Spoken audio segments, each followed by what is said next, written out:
नमस्कार मित्रांनो, आज आपण इयत्ता 12वी बुक कीपिंग अँड अकाउंटन्सी म्हणजेच अकाउंट विषयाच्या संदर्भातील फर्स्ट टर्म एक्झामची जी क्वेश्चन पेपर आहे ती क्वेश्चन पेपर ह्या ठिकाणी पाहणार आहोत. मित्रांनो, 50 मार्कासाठी ही क्वेश्चन पेपर असते. 2 तास 30 मिनिटाचा वेळ आपल्याला ह्या प्रश्नपत्रिकेसाठी असतो. पहा, यामध्ये पहिला प्रश्न बाकीच्या सब्जेक्टसारखा 16 गुणांचा आहे. यामध्ये पहिला उपप्रश्न answer in 1 sentence only.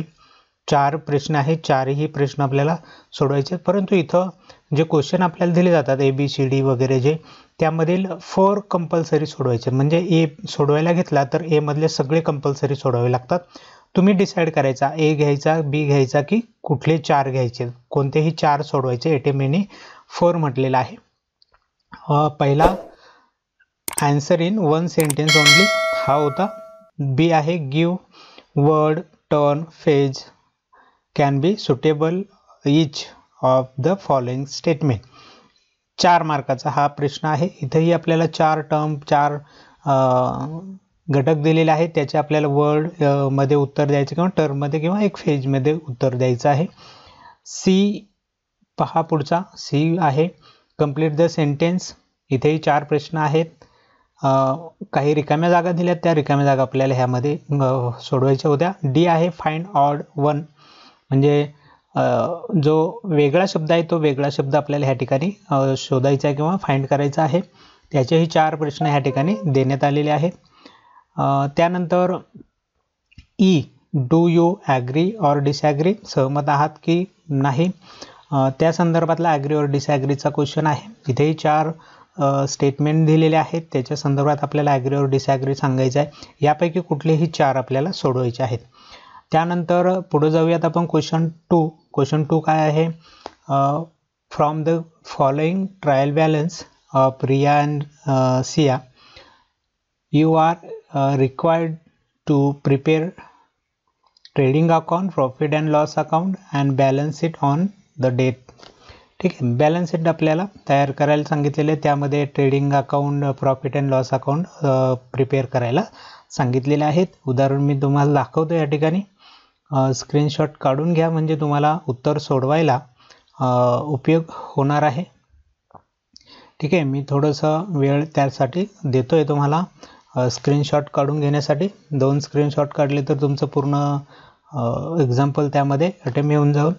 Adjustment काय करायचे आहेत, त्या ॲडजस्टमेंट 5 ॲडजस्टमेंट दिलेले आहेत. 5 ॲडजस्टमेंट ह्या ठिकाणी पहा तुम्ही. स्क्रीनशॉट काढा याचाही, म्हणजे तुम्हाला सोडवायला त्याचं मदत होईल. जाऊयात आपण थर्ड क्वेश्चनकडं. थर्ड क्वेश्चन दिलेला आहे आपल्याला. बॅलन्स शीट दिलेला आहे आणि prepare income and expenditure account for the year ending. ठीक आहे, आपल्याला हे करायला सांगितलेलं आहे. त्या संदर्भात हे एक्झाम्पल आहे. पहा, ह्याचाही स्क्रीनशॉट काढून घ्या म्हणजे आपल्याला उत्तर सोडवता येईल. किंवा तुमच्या पुस्तकात जर असं उदाहरण असेल तर त्यावरती टिकमार्क करून तुम्ही घेऊ शकता. हे संख्याही लिहून घ्यायला लागतील आपल्याला. ॲडजस्टमेंट काय करायची, ॲडजस्टमेंट पहा. ॲडजस्टमेंटचाही स्क्रीनशॉट तुम्हाला काढता येईल. सगळं मी आता सांगत नाही वाचून, कारण व्हिडिओ खूप मोठा होतो आणि त्यामुळे प्रॉब्लेम होतात. एवढं सगळं पाहण्यासाठी स्क्रीनशॉट काढून घेतले की तुम्हाला हे सगळं व्यवस्थित अटेम्प्ट करता येऊ शकतात क्वेश्चन. क्वेश्चन 4 आहे. The following is the balance sheet of Ram and Sam on 1 March 2080. This share profit and loss in the ratio दिलेला आहे. रेशोमध्ये त्यांचा प्रॉफिट लॉस जो काय असेल तो शेअर करायचा आहे. त्या संदर्भात हे बॅलन्स शीट पण आपल्याला दिलेलं आहे. त्याचाही स्क्रीनशॉट काढून घ्या.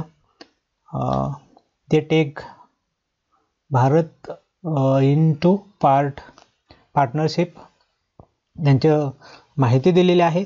त्याच्या संदर्भातली तुम्हाला तो रेशिओमध्ये प्रॉफिट अँड लॉस हे करायचा होता. और याला दुसरा और एक क्वेश्चन आहे. क्वेश्चन 4 हा देखील पार्टनरशिपच्या संदर्भामध्येच आहे. रेशो दिलेला आपल्या 5:3 असा रेशो आहे आणि त्याचे बॅलन्स शीट दिलेला आहे आपल्याला.